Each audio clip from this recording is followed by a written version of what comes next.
Hello dear students, welcome to JKSE Online. Myself Professor Akshat Vakharia and today we will do chapter number 6 Linear Programming.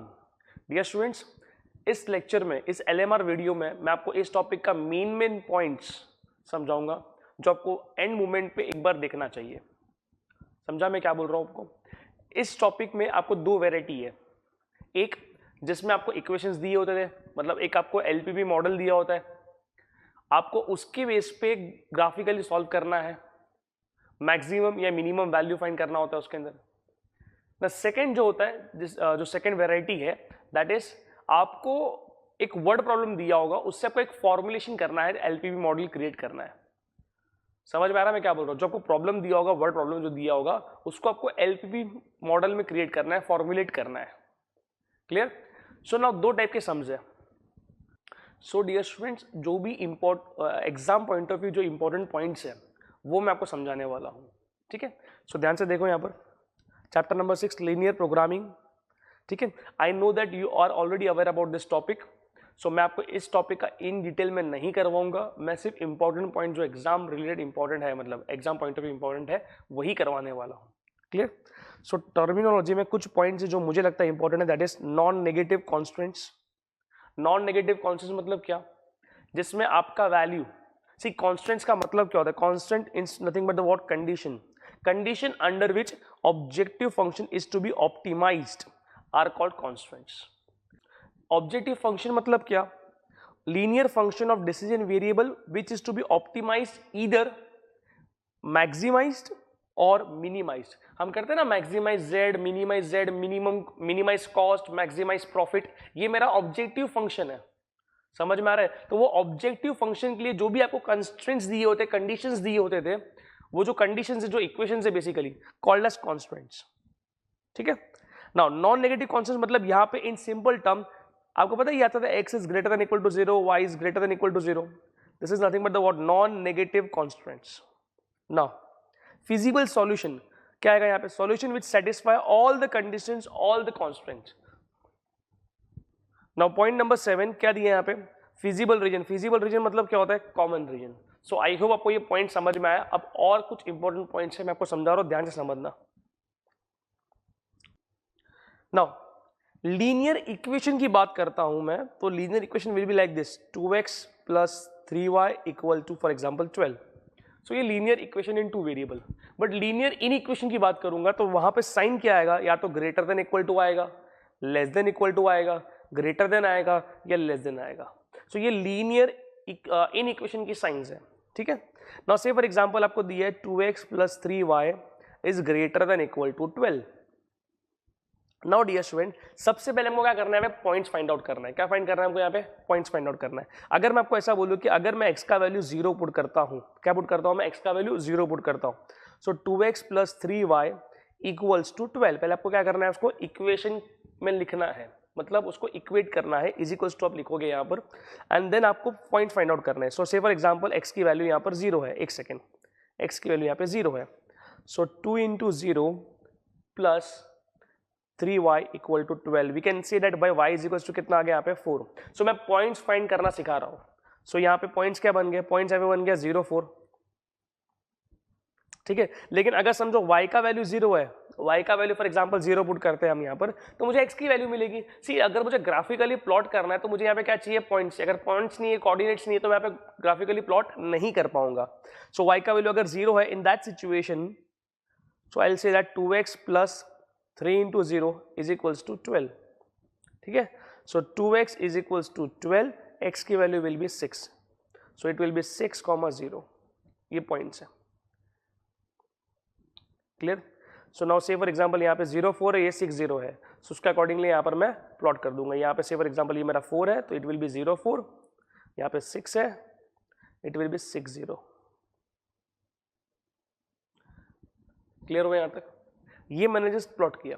अब यहाँ पे दिया है greater than equal to. अब यहाँ पे हमको एरिया डिटरमाइन करना है. नाउ से फॉर एग्जांपल मैं जस्ट आपको एक पार्ट में सॉल्व करके दिखा रहा हूँ, देन आपको मैं बताऊंगा कैसे आपको प्रेजेंट करना है. Now say for example 2x plus 3y greater than equal to 12 दिया, ठीक है। सो मैं यहाँ पे फिलहाल के लिए इक्वल टू को 2 मिनट के लिए साइड में रखता हूँ। क्यों मैंने ऐसा किया, रीजन इज दैट समझाता हूँ मैं आपको।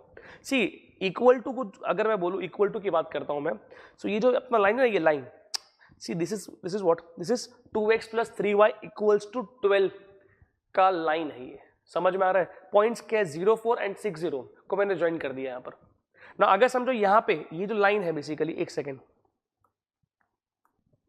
ये जो लाइन है ब्लैक में लिख रहा हूं मैं, यहाँ पे कोई भी पॉइंट्स लूं मैं, कोई भी पॉइंट्स लूं, कोई भी पॉइंट्स लूं, कोई भी पॉइंट लेता हूं, उसका x और y, उसकी x एंड y, समझो फॉर एग्जांपल ये ले लिया मैंने वैल्यू, तो इसका x क्या है, इसका y क्या है, वॉट एवर वैल्यू कम्स, ये वैल्यू अगर मैं यहां पर पुट करूंगा तो ये कंडीशन सेटिस्फाई कर लेगा। x की जगह पे y की जगह पे वैल्यू पुट कर, 2 इंटू एक्स की वैल्यू प्लस 3 इंटू y की value, you will get the value of 3। समझ में आ रहा है मैं क्या बोल रहा हूं।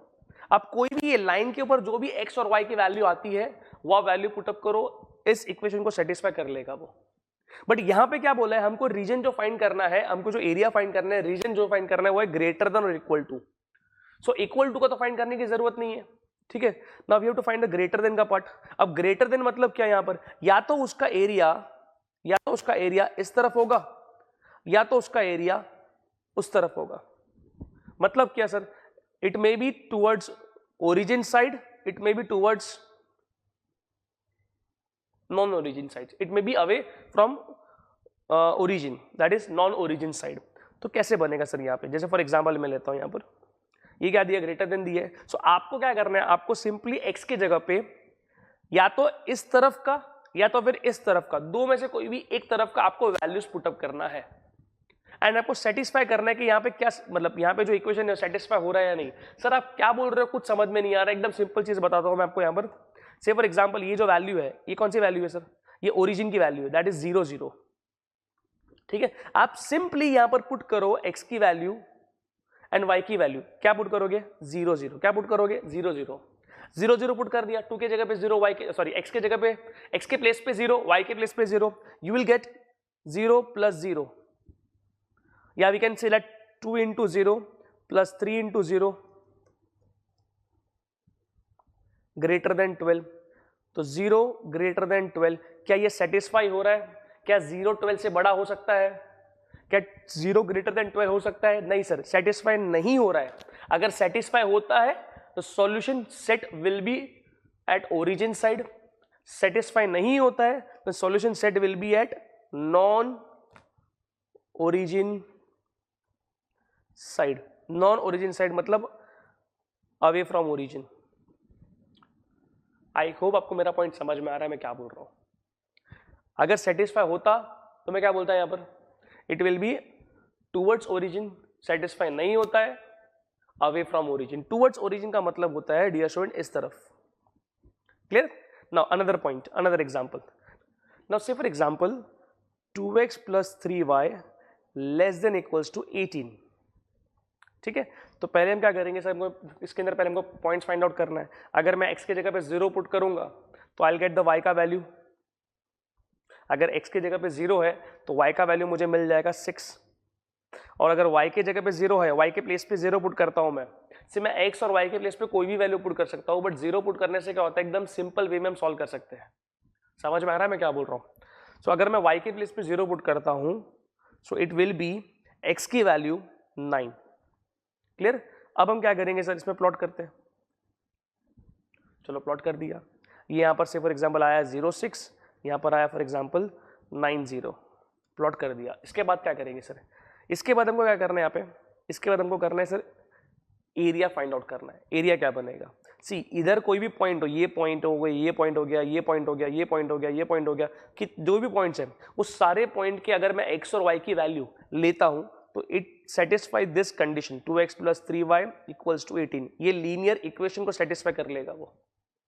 समझ में आ रहा है। लेकिन हमको find 2x plus 3y equals to 18 का एरिया फाइंड नहीं करना है, हमको एरिया फाइंड करना है, हमको रीजन फाइंड करना है 2x plus 3y less than equals to 18, इसका रीजन फाइंड करना है। तो ये दोनों को कंसीडर करके सॉल्व करना पड़ेगा। मैं समझ में आ रहा है मैं क्या बोल रहा हूं। सो इसके अकॉर्डिंगली जो इन इक्वेशन है, मतलब लेस देन वाला पार्ट है, वहां पे हम क्या करेंगे, अगर मुझे एरिया डिटरमाइन करना है, इसका एरिया कहां पर होगा, रीजन क्या होगा, तो हम क्या करेंगे, यहाँ पर हम पुट करेंगे x की वैल्यू एंड y की वैल्यू 0 0, पुट कर दिया तो क्या बनेगा 0 + 0 will be 0 only, less than 18। क्या 0 18 से छोटा होता है? 0 is less than 18, yes satisfies. अगर satisfy then solution set will be at origin side, solution set will be at origin side, feasible region at origin side. समझ में आ रहा है मैं क्या बोल रहा हूँ? Feasible region at origin side, origin side मतलब ये ओरिजिन है तो यहां पर आएगा इसका ओरिजिन साइड मतलब। सो आई होप आपको मेरा ये पॉइंट समझ में आ रहा है। Now let's move on to one variable concept. Now say for example आपको दिया है x is greater than equal to 4, ठीक है, x is greater than equal to 4, इसका मतलब क्या हुआ? पहले हम लेंगे x equals to 4 and then लेंगे x greater than 4। अगर x equal to 4 it means that line parallel to y axis, समझ में आ रहा है? बिकॉज यहां पे y के बारे में कुछ भी बोला नहीं है,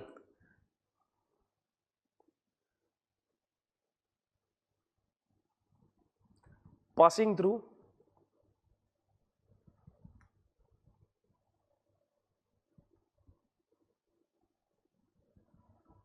4,0, पासिंग थ्रू 4,0, ठीक है। अब बात करते हैं सर ये इसका रीजन किस तरफ आएगा, तो पहले बात तो मैं यहाँ पे पहले प्लॉट कर लेता हूँ। ये समझो यहाँ पे 0 है और ये फॉर एग्जांपल ये 4 है, तो हम क्या करेंगे एक लाइन ड्रॉ कर लेंगे जो ये पास करेगा 4,0 पॉइंट को, ठीक है। ये लाइन की वैल्यू है, लाइन का नेम है that is x is greater than equal to 4, clear. हमको यहाँ पे क्या करना है, हमको यहाँ पर रीजन फाइंड करना है सर। सो अगर मैं यहाँ पर रीजन फाइंड करने के लिए बेसिकली ये टुवर्ड्स ओरिजिन है, सी टुवर्ड्स ओरिजिन का मतलब क्या, ये टुवर्ड्स ओरिजिन हो जाएगा। अवे फ्रॉम ओरिजिन मतलब क्या, अवे फ्रॉम ओरिजिन मतलब उस तरफ जाएगा, ऑपोजिट साइड जाएगा। Away from origin is nothing but the what, non origin side, clear. So now हमको क्या करना है यहाँ पे, सिंपल चीज हमको पुट करना है 0,0। तो सर यहाँ पे x की वैल्यू 0 हो सकती है बट y की वैल्यू 0 हो सकती है क्या? नहीं। सो क्या करेंगे 0 ग्रेटर देन 4। अब मुझे बताओ क्या 0 ग्रेटर देन 4 होता है? नहीं, नॉट सेटिस्फाइड। नॉट सेटिस्फाइड मतलब ये कहां पर जाएगा, ये जाएगा सर नॉन ओरिजिन साइड। अगर सेटिस्फाई होता so it will be towards origin side. So इसका रीजन बनेगा इस तरफ। सो आई होप आपको मेरा पॉइंट समझ में आ गया। Next point, now say for example आपको दिया है y is less than equals to 3। So हम क्या करेंगे, y is less than equals to 3, तो यहां पर एक second, y equals to 3, y less than 3, ठीक है। Line parallel to x axis passing through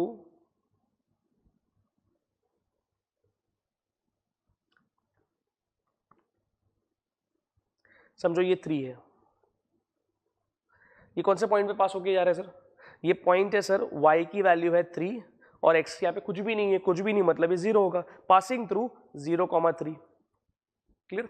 अच्छा y इज लेस देन 3 यहाँ पे दिया हुआ है। सो हम क्या करेंगे यहाँ पे, अगर मुझे रीजन फाइंड करना है, एरिया फाइंड करना है x की जगह पे एंड y की जगह, y के प्लेस पे हमको 0 0 पुट करना है। तो यहाँ पे x तो है नहीं तो y के प्लेस पे 0 पुट कर दूंगा। 0 लेस देन 3 सेटिस्फाइज और नॉट, अगर सेटिस्फाई होता है तो टुवर्ड्स ओरिजिन साइड, सेटिस्फाई नहीं होता है away from origin that is non origin side, clear. So away towards origin side का मतलब बेसिकली कहां पर होगा, नीचे की तरफ, और अगर अवे फ्रॉम ओरिजिन हुआ मतलब वो ऊपर की तरफ जाएगा। सो आई होप आपको मेरा पॉइंट समझ में आ गया। Next point, x is greater than equal to 0 and y is greater than equal to 0, ये आपका है non negative constants, non negative constants. So ये बेसिकली यहां पर क्या होता है, जब भी ये कंसेप्ट आएगा इट मींस दैट कि सॉल्यूशन आपका जो है लाइज इन फर्स्ट क्वाड्रेंट। लेकिन जब भी आपको देंगे कि भाई say for example x is less than equal to 0 and y is less than equal to 0, ये आपको ट्रू और फॉल्स में है, ठीक है। x less than equal to 0, y less than equal to 0, it means solution जो है lies in third quadrant. मतलब x की वैल्यू भी नेगेटिव, y की वैल्यू भी negative, x less than equal to 0, y less than equal to 0, तो ये जाएगा थर्ड क्वाड्रेंट में। सो आई होप आपको यहां तक जितना भी मैंने समझाया सब समझ में आया मतलब बेसिकली आपको, ठीक है। नाउ डियर स्टूडेंट्स, एक बेसिक सम आपको बता रहा हूँ, एकदम ध्यान से समझना। 5x plus y greater than equal to 10, x plus y greater than equal to 6, x greater than equal to 0, y greater than equal to 0, ये आपका हो जाएगा नॉन नेगेटिव कॉन्स्टेंट, मतलब solution lies in first quadrant. Now equation of line, points and feasible region लिया है मैंने यहाँ पर। दिस इज जो फर्स्ट पार्ट लिया है यहाँ पर, जो फर्स्ट कॉलम जो है, first 5x plus y equal to 10, मतलब मैंने यहाँ पे इक्वेशन को नंबर भी दे दिया है यहाँ पर, एज वेल एज यहाँ पे x इक्वल टू 0 लिखा है, मतलब मैं x की जगह पे 0 पुट कर रहा हूँ। सो ये बनेगा 5 into 0 plus y equal to 10। So y equals to 10 मुझे मिला, तो पॉइंट्स मेरा बना 0,10। अगर मैं y की वैल्यू 0 पुट करूंगा तो x की वैल्यू मुझे मिलेगी, तो 5x प्लस वाई की प्लेस पे 0 इक्वल टू 10, तो 5x इक्वल टू 10 हो जाएगा। सो डायरेक्टली मैं लिख रहा हूं यहां पर x equal to 2, so 2,0। Clear? Now see here, next second equation क्या है मेरा? सेकेंड इक्वेशन है मेरा x plus y greater than equal to 6। तो x plus y equal to 6 ले लिया मैंने यहाँ पर। सो नाउ अगर x की जगह पे 0 पुट कर दूंगा तो मुझे y की वैल्यू मिलेगी,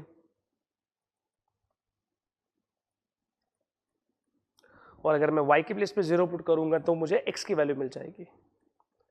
सो x इक्वल टू 6 पॉइंट मुझे मिल गया। Now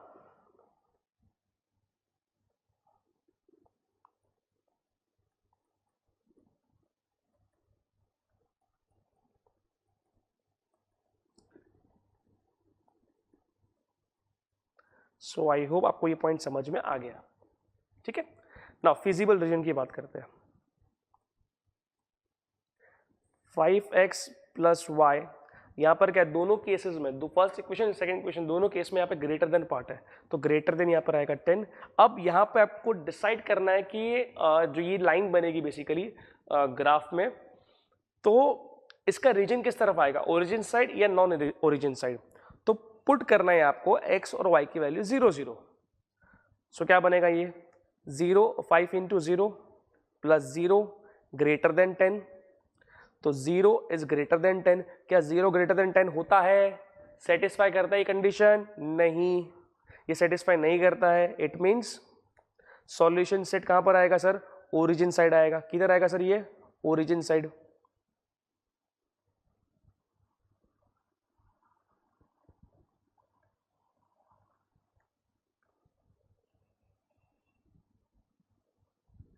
clear? नाउ बात करते हैं नेक्स्ट पार्ट की।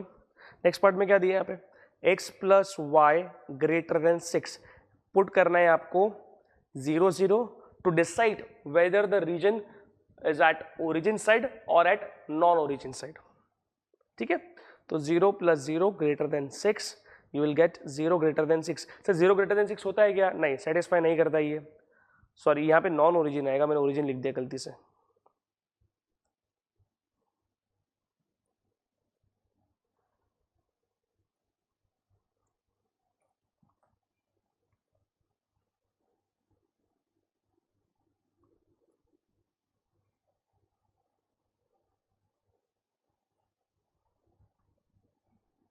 सो आई होप आपको मेरा ये पॉइंट समझ में आ गया, non origin side. Clear? Now अभी क्या करना है सर हमको? अभी हमको सॉल्व करना है ग्राफिकली। सर सॉल्व कैसे करेंगे? यहाँ पे एकदम सिंपल है, एकदम बेसिक डायग्राम में ड्रॉ कर रहा हूँ। नाउ डियर स्टूडेंट्स, मैं एक रफली डायग्राम ड्रॉ कर रहा हूँ, ध्यान से देखना।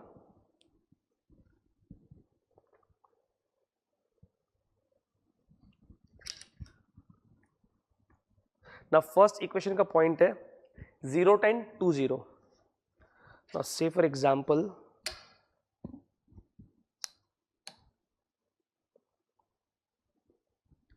ये आपका हो जाएगा 0 10 and this will B 2,0। Next second equation का पॉइंट है 0 6 and 6 0। 0 6 and 6 0। Say for example, it will be over here 0 6 and 6 0। ठीक है ना? अब मेरी बात एकदम ध्यान से समझना। सी यहाँ पर है ना, दोनों साइड, दोनों इक्वेशन का क्या है यहाँ पर फिजिबल रीजन किस तरफ आएगा? Non origin side. एंड यहाँ पे क्लियरली मेंशन किया है non negative constant, that is solution set will be at first quadrant. ठीक है. सो नाउ डियर स्टूडेंट्स, यहाँ पे पॉइंट्स भी मेरे क्या थे, पॉइंट्स मेरे यहाँ पे पॉजिटिव थे, मेरे पॉइंट्स यहाँ पे नेगेटिव थे ही नहीं, इसलिए मैंने यहाँ पे 4 क्वाड्रेंट्स वाला कंसेप्ट यूज नहीं किया डायग्राम, मैंने सिर्फ यहाँ पे सिंपली फर्स्ट क्वाड्रेंट्स वाला पार्ट ही लिया. समझ में आ रहा है? ये सेकंड थर्ड फोर्थ वाला पार्ट मैंने नहीं लिया है. समझ में आ रहा है? अगर मेरे पॉइंट्स नेगेटिव में आते हैं तो उसके अकॉर्डिंगली मैं यहाँ पर लाइन एक्सटेंड करूंगा. ठीक है.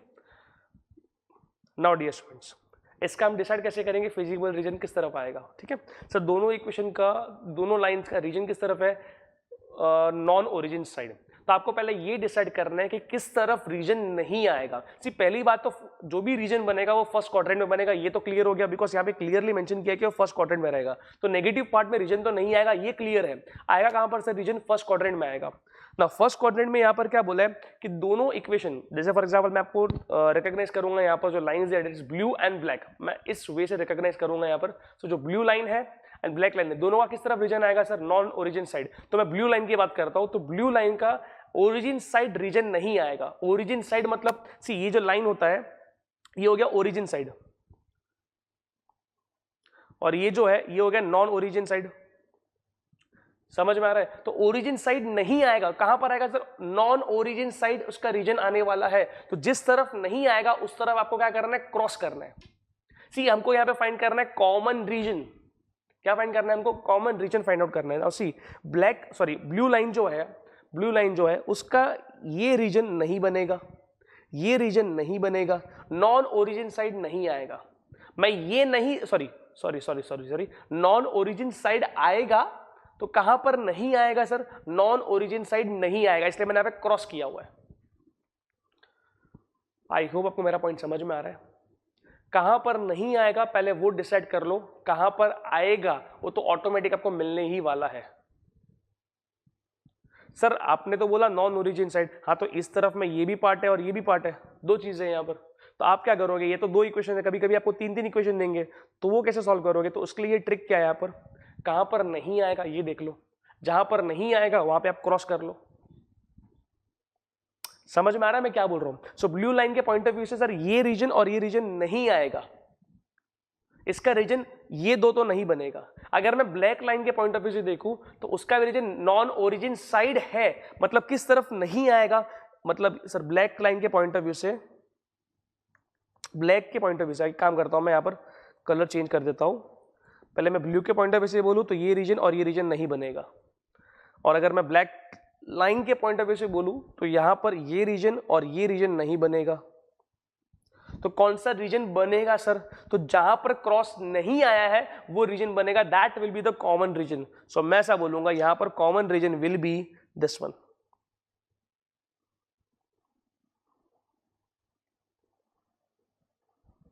ये कॉमन रीजन हो गया, ये फिजिबल रीजन हो गया. सो आई होप आपको मेरा ये पॉइंट समझ में आ रहा है क्या बोल रहा हूं मैं. ये फिजिबल रीजन है. सो हमें यहाँ पे कॉमन रीजन फाइंड आउट करना है डियर स्टूडेंट्स. समझ में आ रहा है? सी नॉन ओरिजिन साइड आएगा ये हमको पता है, बट अवे फ्रॉम ओरिजिन होगा ये हमें पता है, नॉन ओरिजिन साइड आएगा ये हमें पता है, लेकिन हमको यहाँ पे जब सॉल्व करते हैं एट दैट टाइम हमको यहाँ पे कॉमन रीजन चाहिए. तो कॉमन रीजन के लिए आप क्या करोगे? आप ये देखोगे पर्टिकुलरली, समझो से फॉर एग्जाम्पल मैं यहाँ पे रिकॉग्नाइज कर रहा हूँ ब्लैक लाइन है, ऐसा रिकॉग्नाइज नहीं करना चाहिए, बट स्टिल आप समझ लो ये ब्लैक लाइन है आपको अंडरस्टैंडिंग पॉइंट ऑफ व्यू से. तो इसके ओरिजिन साइड रीजन नहीं बनेगा, तो ओरिजिन साइड में जितना भी पार्ट्स बनता है वो सबको मैं क्या करूंगा? क्रॉस करूंगा. कितना भी पार्ट्स मतलब क्या? ये एक पार्ट बन गया, ये एक पार्ट हो गया, ये एक पार्ट हो गया, ठीक है, ये एक पार्ट हो गया, ये टोटल 4 पार्ट्स है. 4 में से कोई भी एक पार्ट आपका क्या बनेगा? फिजिबल रीजन बनेगा, कॉमन रीजन बनेगा, कॉमन सॉल्यूशन बनेगा. समझ में आ रहा है? So now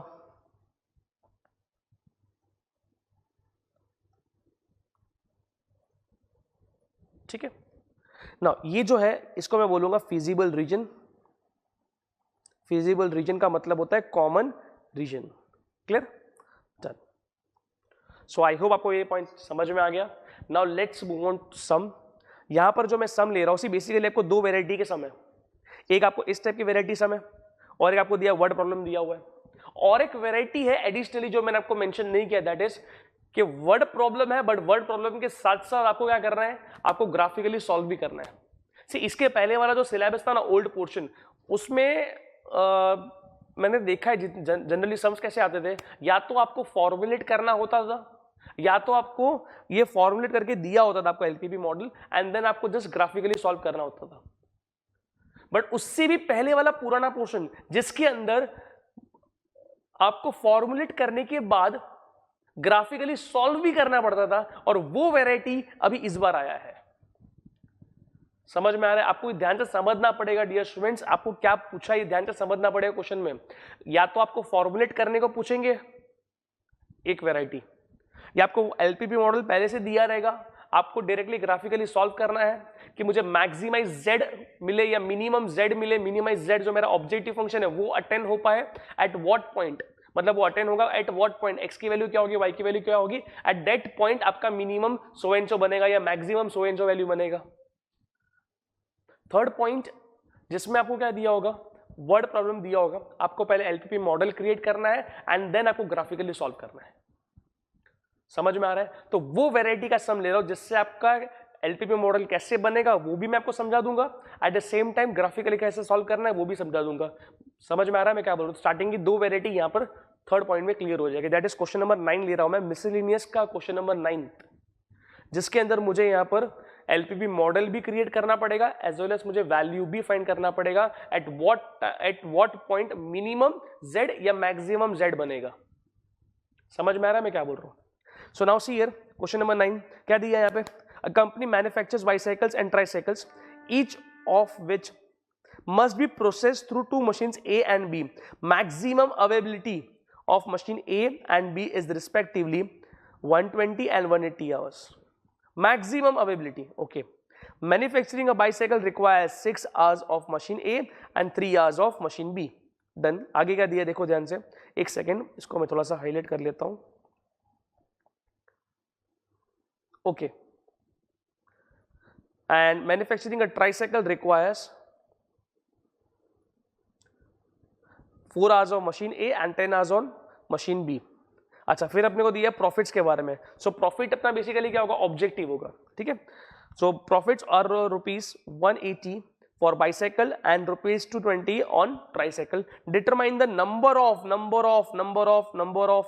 bicycles and tricycles that should be manufacturing in order to maximize the profit.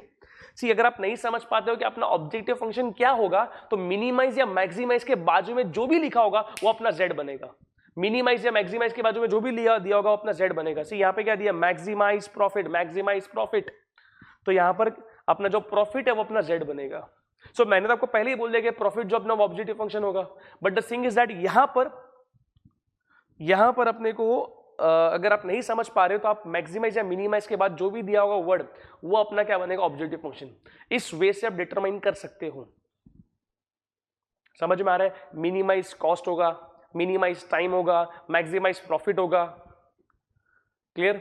Now अब यहां पे जो प्रॉफिट है वो मेरा हो गया Z function, that is objective function हो जाएगा, ठीक है। अब यहां पे और एक चीज बोला, determine the number of bicycles and tricycle, मतलब कितने बाइसाइकल्स मैं प्रोड्यूस करूं, कितने मैन्युफैक्चर करूं, आई मीन टू से कितने ट्राइसाइकल्स मैन्युफैक्चर करें सो दैट हमको मैक्सिमम प्रॉफिट मिले। So maximum total profit, basically maximum total profit मिले, कितने हम बाइसाइकल्स एंड ट्राइसाइकल्स मैन्युफैक्चर करें। सो आई होप आपको मेरा पॉइंट समझ में आ रहा है। सो नंबर ऑफ बोला, इट मींस यहां पर हमको फॉर्मुलेट करना पड़ेगा एलपीपी मॉडल एंड देन हमको क्या करना पड़ेगा, क्या करना होगा, हमको सॉल्व करना होगा ग्राफिकली। ये सम 4 मार्क का है। इनफैक्ट ये सम भी आपको 4 मार्क के लिए पूछेंगे। समझ में आ रहा है मैं क्या बोल रहा हूं? ये सम भी आपको 3 मार्क के लिए भी आ सकता है, 4 मार्क के लिए भी आ सकता है। सो आई होप आपको मेरा पॉइंट समझ में आ रहा है। Number of bicycles, number of tricycles find करना है, मतलब एक्स की वैल्यू क्या होगी, वाई की वैल्यू क्या होगी, so that you will get the maximum profit. Now sometimes they give कि आपको फॉर्मुलेट करना है the above problem as LPP model, तो आपको क्या करना पड़ेगा, यहाँ पे सिर्फ फॉर्मुलेट करके छोड़ देना है, मतलब आपको इस फॉर्म में बना के छोड़ना है, इस फॉर्म में क्रिएट करके छोड़ना है, आपको ग्राफिकली सॉल्व नहीं करना है। ऐसे क्वेश्चंस आपको 2 मार्क्स के लिए आएंगे और इन सच सिचुएशन आपको 3 मार्क्स में भी आ सकता है, इन सम केसेस 3 मार्क्स में भी आपको दे सकते हैं, बट जनरली 2 मार्क्स के लिए आएंगे या मैक्स केस में 3 मार्क्स में। 4 मार्क्स के सम में ऐसा नहीं आता है जिसमें आपको फॉर्मुलेट ही करना हो। सो आई होप आपको मेरा पॉइंट समझ में आ रहा है। सो मैं आपको अभी समझाऊंगा कि फॉर्मुलेट कैसे करना है एंड देन हम उसको ग्राफिकली सॉल्व करेंगे। तो बेसिकली यहाँ पे दो चीजें हैं, अपना दो प्रोडक्ट्स बेसिकली क्या है यहाँ पे, बाइसाइकिल्स एंड ट्राइसाइकिल्स। तो एक्स मैंने ले लिया नंबर ऑफ बाइसाइकिल्स मैन्युफैक्चर और वाई अपना क्या हो जाएगा, ट्राइसाइकिल्स। क्लियर। सो नाउ सी मैंने इसको कैसे प्रेजेंट किया है, किस वे से आपको प्रेजेंट करना चाहिए वो मैं आपको बता रहा हूँ, ध्यान से देखो यहाँ पर। नाउ यहाँ पे मैंने क्या लिखा है देखो जरा, let Z be the total profit which can be made by manufacturing and selling X bicycles and Y tricycles. तो मैंने यहाँ पे Z को भी अजम कर दिया, दैट टोटल प्रॉफिट है ये, और बाइसाइकिल्स को मैंने X ले लिया और ट्राइसाइकिल्स को मैंने Y ले लिया इन वन स्टेटमेंट। ठीक है ना, ये नॉन नेगेटिव कॉन्स्टेंट्स यहाँ पे लिखा मैंने। सी ये बताना जरूरी है, आप चाहे पहले बताओ या लास्ट में बताओ, बीच में बताओ, it's upon to you, but ये आपको लिखना कंपलसरी है कि x is greater than equal to 0 और y भी ग्रेटर देन इक्वल टू 0 बनेगा। इट मींस दैट मैं मैन्युफैक्चर करूंगा एंड सेल करूंगा, इन शॉर्ट या तो मैं sell I mean to say that या तो मैं मैन्युफैक्चरिंग करूंगा ही नहीं या मैं सर्टेन नंबर ऑफ यूनिट्स करूंगा। बट नेगेटिव में मैन्युफैक्चरिंग होता है क्या यहाँ पर, नहीं, नेगेटिव में मैन्युफैक्चरिंग यहाँ पर नहीं होगा। That's why x should be greater than और इक्वल टू 0 और y greater than equal to 0। तो नंबर ऑफ बाइसाइकिल्स या तो 0 होगा या कुछ ना कुछ होगा, but it never be in negative in any case. Now maximize Z, मतलब since Z मैंने क्या ले लिया था सर, प्रॉफिट लिया था, तो Z का वैल्यू बनेगा 180x प्लस 220y। क्यों लिया मैंने ऐसा, बिकॉज यहाँ पे क्लियरली मेंशन किया है कि बाइसाइकिल्स पे 180 रुपीज प्रॉफिट है एंड ट्राइसाइकिल्स पे 220 रुपीज प्रॉफिट है पर यूनिट। समझ में आ रहा है। और सिंस यहाँ पे क्लियरली मेंशन किया था सबसे लास्ट में, that is maximize the profit, तो मैक्सिमाइज अपना मेन ऑब्जेक्टिव फंक्शन है ये। क्लियर हुआ। नाउ यहां पर एक आपको टेबल फॉर्म क्रिएट करना पड़ेगा, टेबुलर फॉर्म में क्रिएट करना पड़ेगा, दैट इज सी बाइसाइकिल्स की बात करते हैं हम लोग, तो 6 आवर्स लगेगा मशीन ए पे एंड 3 आवर्स लगेगा मशीन बी पे। तो जब मैं मैन्युफैक्चर करता हूं बाइसाइकिल्स तो 6 आवर्स लगेगा मशीन ए पे एंड 4 आवर्स लगेगा मशीन बी पे। सॉरी मशीन बी पे कितना है यहाँ पे, 3 आवर्स है, sorry sorry sorry.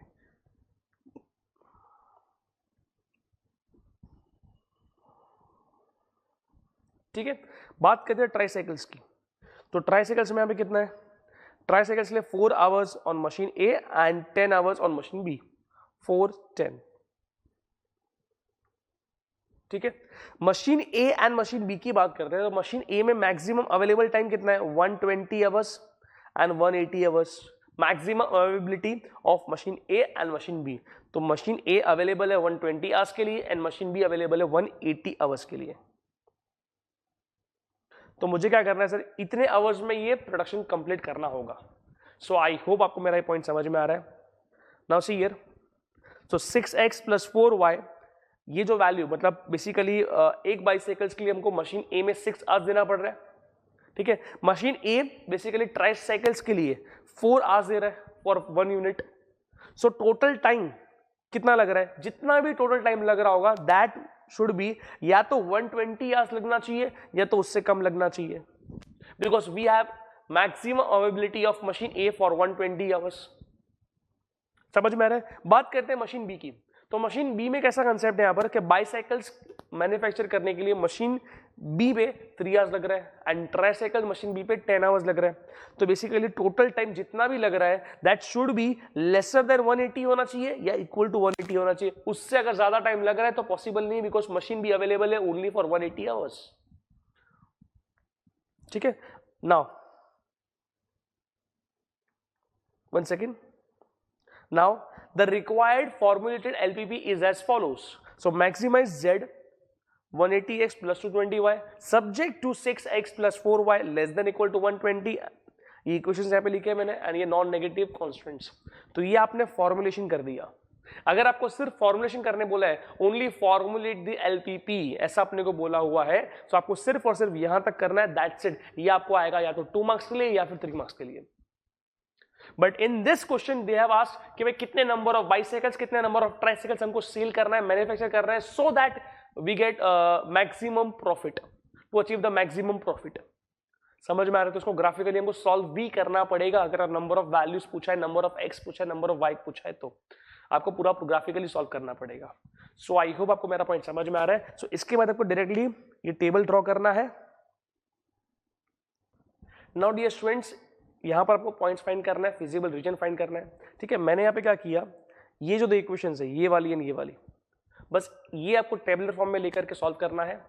Feasible region किस तरफ आएगा, origin side, non origin side, points क्या होंगे, उस पॉइंट्स के बेसिस पे हम ग्राफिकली प्लॉट करेंगे, ग्राफ में प्लॉट करेंगे, ठीक है। Now x greater than equal to 0, y greater than equal to 0 दिया, ये नॉन नेगेटिव कॉन्स्टेंट्स है, ठीक है। ये हम लिखेंगे टेबल के नीचे, ठीक है।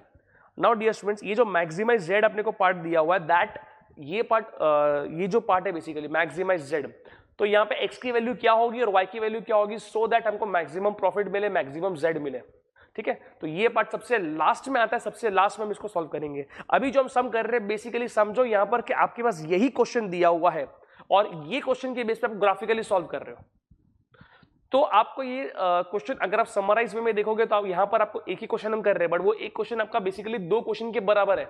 एक तो फॉर्मुलेट करना सीखा, सेकंड फॉर्मुलेट करके ऑलरेडी दिया हुआ है एलपीपी मॉडल, आपको उसके बेस पे ग्राफिकली सॉल्व कैसे करना है वो हम सीखेंगे। समझ में आ रहा है? सी मिनिमाइज जेड और मैक्सिमाइज जेड में डिफरेंस सिर्फ इतना है कि मिनिमाइज जेड में आपको क्या करना होता है, मिनिमम वैल्यू लेना होता है सबसे लास्ट स्टेप में, और मैक्सिमाइज जेड में आपको सबसे मैक्सिमम वैल्यू लेना होता है सबसे लास्ट स्टेप में। कैसे कर रहे हैं मैं आपको बताऊंगा। नाउ सी ओवर हियर, दो इक्वेशन मैंने यहाँ पे लिख दिया। फर्स्ट x की वैल्यू 0 पुट करेंगे तो y की वैल्यू मिलेगी, y की वैल्यू 0 पुट किया तो x की वैल्यू मिलेगी। ये हमने ऑलरेडी सीख लिया पहले, ठीक है। सो नाउ डायरेक्टली सॉल्व करेंगे, आप मेरे साथ सॉल्व कर सकते हो। Now see here 6 into 0 plus 4y equal to 120, we can say that 4y is equals to 120 हो जाएगा और y is equals to 30 हो जाएगा। तो पॉइंट इज 0 30। नाउ अगर y का वैल्यू 0 पुट किया तो क्या बनेगा, 6x plus 4 into 0 is equals to 120, 6x is equals to 120, so x is equals to how much, 20, so 20 comma 0, clear। Now see here, 3 into 0 plus 10y is equals to 180। मैं just यहां पर पहले points find कर रहा हूं। So y is equals to how much,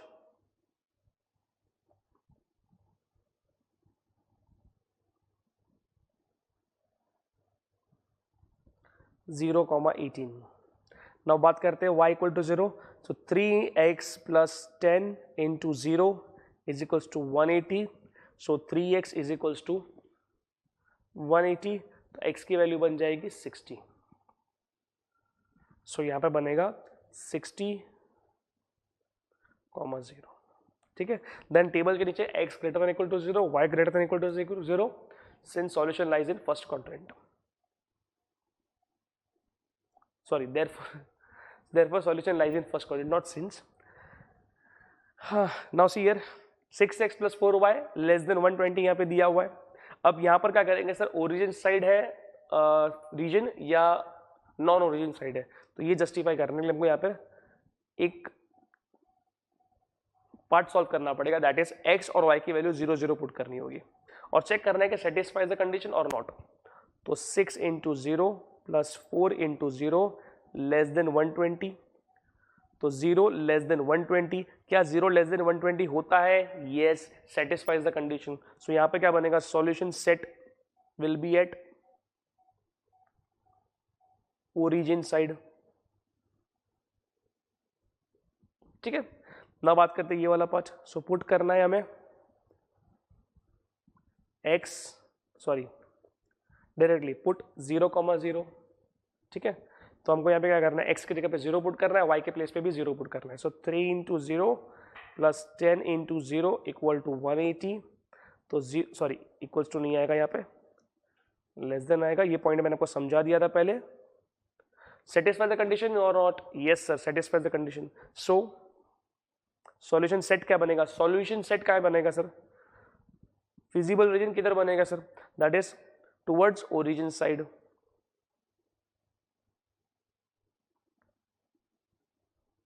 ठीक है। सो I hope आपको मेरा पॉइंट समझ में आ गया। Is it clear to all of you, सबको समझ में आया यहां तक। नाउ डियर स्टूडेंट्स, इसके बाद ये पॉइंट क्लियर हो गया आपको, ठीक है। नाउ जो भी पॉइंट्स हमने फाइंड आउट किया है वो हम प्लॉट करेंगे, ठीक है। प्लॉट करने के बाद हम फिजिबल रीजन फाइंड आउट करेंगे। नाउ डियर स्टूडेंट्स, जो भी पॉइंट्स थे वो मैंने यहाँ पे प्लॉट कर दिया। नाउ प्लॉट करने के बाद मैंने यहाँ पे लाइंस ड्रॉ कर दिया है, ठीक है।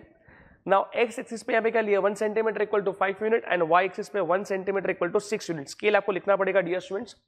नाउ प्लॉट करने के बाद हमको यहाँ पे रीजन चाहिए सर, फिजिबल रीजन चाहिए, कॉमन रीजन चाहिए। तो कॉमन रीजन फाइंड करने का तरीका यही है सर। सी आपको पहले ये लिखना पड़ेगा यहाँ पर कि ये ओरिजिन साइड है, नॉन ओरिजिन साइड है, what ever it is. But after that जब आप प्लॉट करोगे आपको ये तो मालूम है कि सर यहाँ पे दोनों लाइन का यहाँ पे जो फिजिबल रीजन जो आएगा बेसिकली, दोनों का जो रीजन आएगा, सिर्फ फिजिबल रीजन का मतलब होता है कॉमन रीजन, बट दोनों का जो रीजन आएगा बेसिकली वो ओरिजिन साइड होगा, ठीक है। सेकेंडली यहाँ पे क्या है, नॉन नेगेटिव कॉन्स्टेंट दिया, मतलब ये नेगेटिव पार्ट में नहीं जाएगा रीजन, ये पॉजिटिव पार्ट में रहेगा, मतलब फर्स्ट क्वाड्रेंट पे ही आपका रीजन बनेगा। फर्स्ट क्वाड्रेंट ही आपका बेसिकली फर्स्ट क्वाड्रेंट में ही आपको सॉल्यूशन मिलेगा, फर्स्ट क्वाड्रेंट में ही आपका कॉमन रीजन बनेगा, ठीक है। सिंस ये दोनों ओरिजिन साइड है, सो यहां पर जब आप फिजिबल रीजन फाइंड आउट करते हो तो आपको ये देखना है कि सर ओरिजिन साइड है बराबर है, तो आपको यहाँ पे ओरिजिन साइड मतलब मे बी ये हो सकता है, मे बी ये हो सकता है, ये भी हो सकता है। So we don't know basically कौन सा रीजन बनेगा, हमको यहाँ पे कॉमन रीजन चाहिए। तो सर कैसे फाइंड आउट करें, एकदम ध्यान से समझना मैं क्या बोल रहा हूं। हमको यहाँ पे क्या चाहिए सर, कॉमन रीजन चाहिए। तो कैसे फाइंड करेंगे सर, यहाँ पर आप सेपरेट वे में देखो। से फॉर एग्जांपल ब्लैक लाइन देख रहा हूं मैं यहाँ पे, ब्लैक की बात करूं तो ये ओरिजिन साइड इसका रीजन है। तो कौन से साइड रीजन नहीं है सर, नॉन ओरिजिन साइड नहीं है।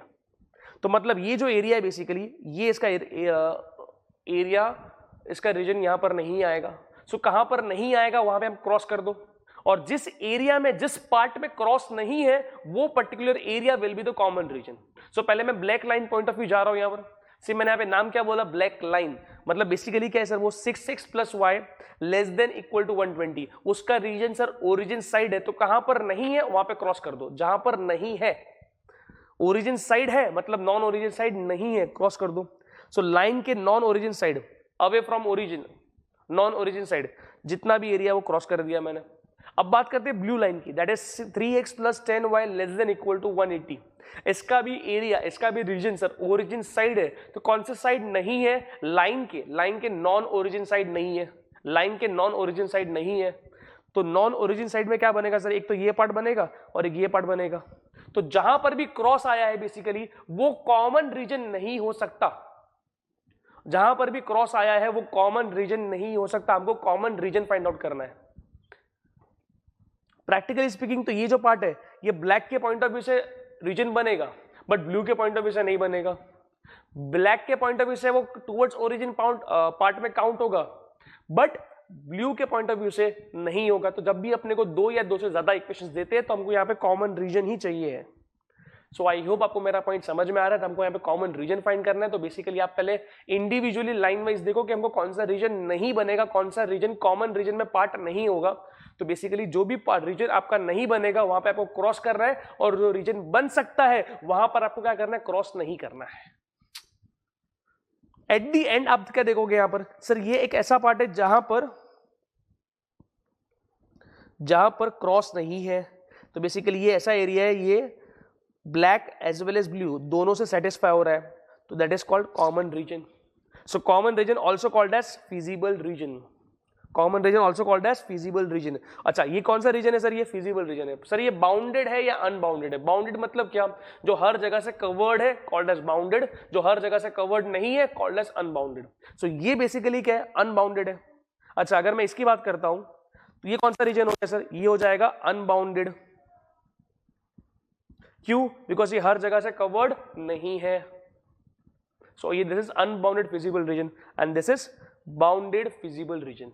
सी मैंने यहाँ पे पॉइंट ले रहा हूं, यहाँ पर एक मिनट इसको ले लिया। For example A 030, B 20, C 018 and D 60। अब यहाँ पे मैंने पॉइंट ले लिया E। सी ये जो पॉइंट है ना, आपको बेसिकली अगर ग्राफ पेपर से अगर आप प्रॉपर्ली सॉल्व करते हो ग्राफ पेपर पे तो आपको ये पॉइंट ऑटोमेटिक वहां से मिल ही जाएगा।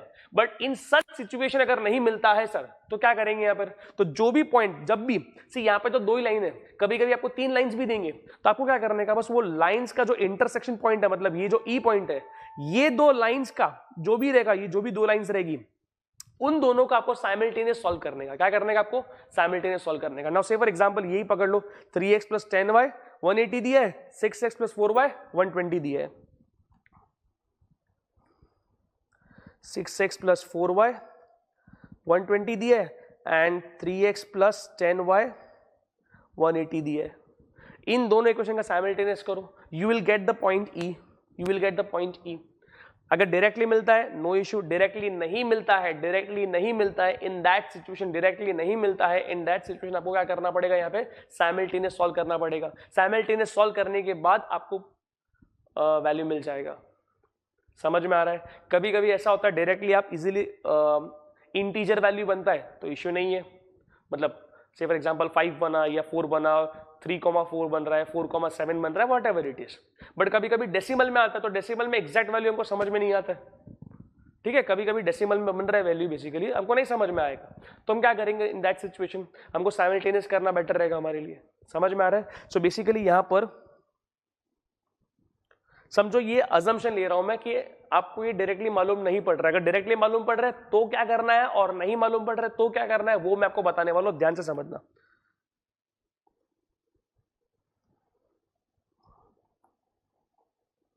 शेडेड रीजन क्या, ये O that is origin, C E B O, O C E B O is bounded. Since ये बाउंडेड फिजिबल रीजन है तो जहां से स्टार्ट करेंगे वहां पे एंड होना पड़ेगा, मतलब एंड होगा basically, is bounded feasible reason. Clear ना? उसके बाद the vertices are O का वैल्यू क्या बनेगा 0 0, C का वैल्यू क्या बनेगा, ठीक है, C का वैल्यू यहां पर अपने पास है 0 18, ठीक है। B का वैल्यू क्या है यहां पर, B का वैल्यू है सर 20,0, यस 20,0 है, ठीक है। हमारे पास E का वैल्यू नहीं है, सो E क्या है, E is an intersection point of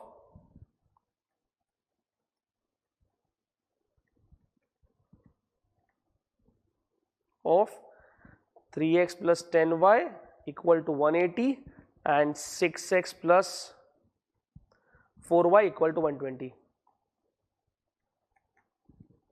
समझ में आ रहा है मैं क्या बोल रहा हूं? नाउ ये अगर समझो यहाँ पर से फॉर एग्जांपल डायरेक्टली मालूम पड़ता है, अगर डायरेक्टली मालूम पड़ता है कि E का वैल्यू क्या है, सो डायरेक्टली कैन राइट कि E is equivalence to 10,15, 5,10, 6,12 whatever it is. तो आपको ये पॉइंट जो मैं करने वाला हूं वो करने की जरूरत नहीं है, डायरेक्टली मालूम पड़ता है तो। अगर डायरेक्टली नहीं मालूम पड़ रहा है तो आप इस वे से करोगे तो बेटर है। Now E is in what, intersection point of 3x plus 10y equal to 180 and 6x plus 4y equal to 120। सो हम क्या करेंगे यहाँ पे, सर ये कौन सा इक्वेशन है, से फॉर एग्जांपल ये क्वेश्चन इक्वेशन है, ये मैंने हमने ऑलरेडी यहाँ पर नेमिंग दे दिया, मतलब इक्वेशन 1 कौन सा है, इक्वेशन 2 कौन सा है, ओके। तो ये मेरा बेसिकली इक्वेशन 2 है और ये मेरा इक्वेशन 1 है। सो मैं क्या करूंगा,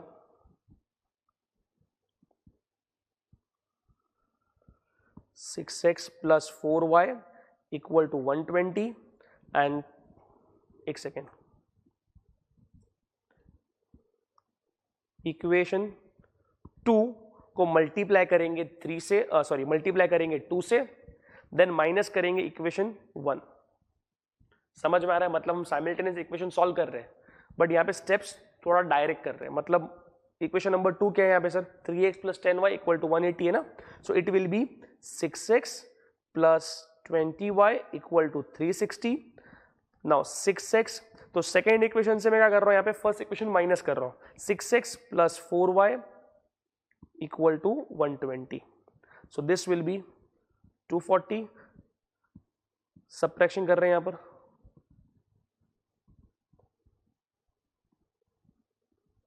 ठीक है, ये 240 हो जाएगा, एक second, this will B 16y, ठीक है। तो y is equals to how much, y is equals to 15। अब हम क्या करेंगे, पुट करेंगे y इन इक्वेशन फर्स्ट, तो क्या बन गया सर यहाँ पे, 6x plus 4y equal to 120, तो it will be plus 4 into 15, तो 6x is equals to 120 minus 60, will be 60, तो x का वैल्यू कितना आ गया यहाँ पे 10. So we will say that कि भाई e का वैल्यू क्या बना, इक्विवेलेंस टू 10,15. क्लियर हो गया यहाँ तक? ना ये एक मेथड है जिसमें आप अगर आपको डायरेक्टली ई का वैल्यू मालूम नहीं पड़ता है तो आप इस वे से करोगे तो बेटर है, इस वे से आपको एकदम आंसर प्रॉपरली मिल जाएगा. सो आई होप आपको मेरा ये पॉइंट समझ में आ गया.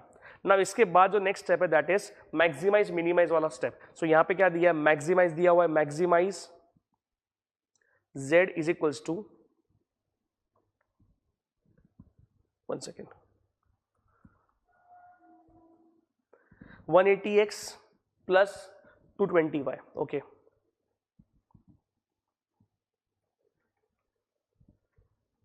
ठीक है. सो यहाँ पे आएगा वर्टेक्स और कॉर्नर पॉइंट्स या कॉर्नर्स. ठीक है, यहाँ पर आएगा z is equals to 180x plus 220y.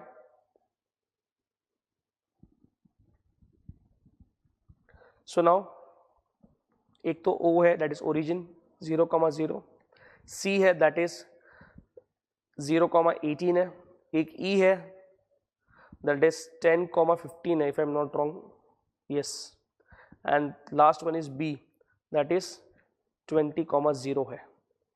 मतलब जो आपके फिजिबल रीजन के कॉर्नर पॉइंट्स है, बस वो कॉर्नर पॉइंट्स को लेकर के हमको सॉल्व करना है. यही आपका बेसिकली सॉल्यूशन सेट है. समझ में आ रहा है? और ये कॉर्नर पॉइंट्स के बेस पे आप क्या करोगे, आपका ऑब्जेक्टिव फंक्शन जो है मतलब उसका यूज करके आप ये डिटरमाइन कर पाओगे कि कौन से पॉइंट पे आपको मैक्सिमम वैल्यू मिलेगा, आपका ऑब्जेक्टिव सेटिस्फाई होगा. तो z is equals to 180 into 0 plus 220 into 0 is equals to 0. ठीक है, z is equals to 180 into 0 plus 220 into 18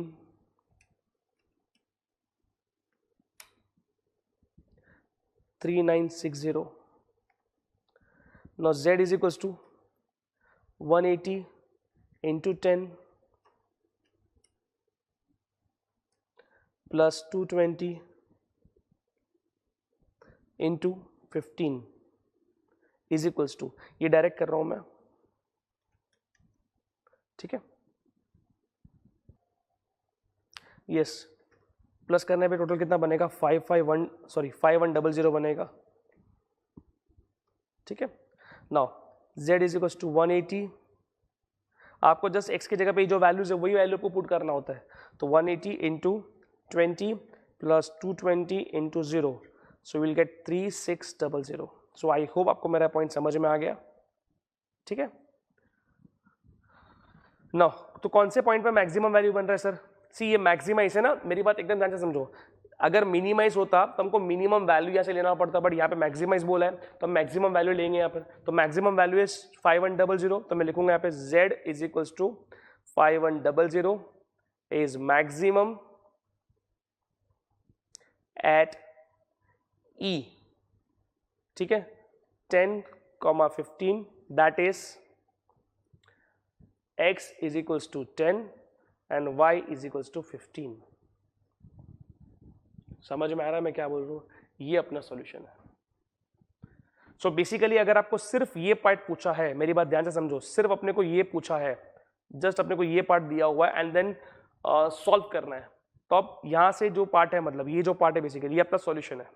points find out किया, फिजिबल रीजन किस साइड आएगा, origin side, non origin side, पूरा टेबुलर फॉर्म में solve किया. ठीक है, नॉन नेगेटिव कांस्टेंट लिखा, देन शेडेड रीजन क्या है वो लिखा, वर्टेजेस क्या है यहाँ तक लिखा. सी अगर आपको डायरेक्टली मालूम पड़ता है कि ई मेरा एग्जैक्ट मालूम पड़ रहा है आपको ग्राफ पेपर से, तो आप ठीक है डायरेक्टली वैल्यू ले लो, नो इशू. लेकिन अगर मालूम नहीं पड़ रहा आपको, थोड़ा बहुत भी इशू आपको लग रहा है, आई सजेस्ट कि आप क्या करोगे यहाँ पर इस वे से सॉल्व करो. समझ में आ रहा है? इंटरसेक्शन पॉइंट है एंड देन प्रॉपर्ली सॉल्व करो and you will get the value, exact value क्या है ई का वो मिल जाएगा. And then on that basis आपको क्या करना है, जो भी कॉर्नर पॉइंट्स है, ऑन दैट बेसिस आपको यहाँ पर मैक्सिमाइज या मिनिमाइज वाला पार्ट सॉल्व करना है. अगर मिनिमाइज वाला सम होता तो मैं यहाँ पे मिनिमम वैल्यू लेता कि z is equal to so and so is minimum at point so and so. Clear? But since ये मैक्सिमाइज वाला सम है तो मुझे यहाँ पे मैक्सिमम वैल्यू लेना पड़ेगा. सो मिनिमाइज और मैक्सिमाइज के सम में बेसिकली यही एक पॉइंट का डिफरेंस है सॉल्यूशन करने के टाइम पे. नो डाउट कि दोनों का ऑब्जेक्टिव एकदम अलग है। मैक्सिमाइज में हमको क्या चाहिए सर, ये मैक्सिमम प्रॉफिट वाला सम रहेगा, ये मैक्सिमम रेवेन्यू वाला सम रहेगा, मैक्सिमम प्रोडक्टिविटी वाला सम रहेगा, मैक्सिमम प्रोडक्शन वाला सम रहेगा, मिनिमम कॉस्ट वाला सम, मिनिमाइजेशन जो ऑब्जेक्टिव रहेगा उसके अंदर मेरा मेन ऑब्जेक्टिव होगा कि to minimize the cost, to minimize the time. But the thing is that अगर सॉल्यूशन पॉइंट ऑफ व्यू से अगर मैं देखूं तो सिर्फ ये लास्ट स्टेप में डिफरेंस होता है, दैट इज कि इसमें से कौन सा मिनिमम वैल्यू है, और तो हम लिखेंगे यहाँ पे z is equal to so and so is minimum at point so and so. But यहां पर बेसिकली क्या है, मैक्सिमाइज वाला सम है। सो हम यहां पर क्या करेंगे, मैक्सिमम वैल्यू लेंगे। सो आई होप आपको मेरा पॉइंट समझ में आ रहा है, ठीक है, आई होप आपको पॉइंट समझ में आ गया। बट सिंस यहां पर क्या था, हमको पहले फॉर्मुलेट करना था एंड देन सॉल्व करना था, तो मैंने पहले फॉर्मुलेट कर दिया एंड देन मैंने सॉल्व किया। आई होप आपको मैंने जितना भी पढ़ा है सब समझ में आ गया, ये सारे पॉइंट्स ध्यान से समझना है आपको। ना जो भी आपके ऑब्जेक्टिव्स है क्वेश्चन उसको भी अच्छे से करके जाना है आपको, ठीक है, प्रॉपरली स्टडी करो, अच्छे से आप रिविजन करो। Dear students, I wish you all the best for examination and thank you so much for watching this video and please properly practice करना और अच्छे से एग्जाम में लिखना। Thank you so much. Bye bye.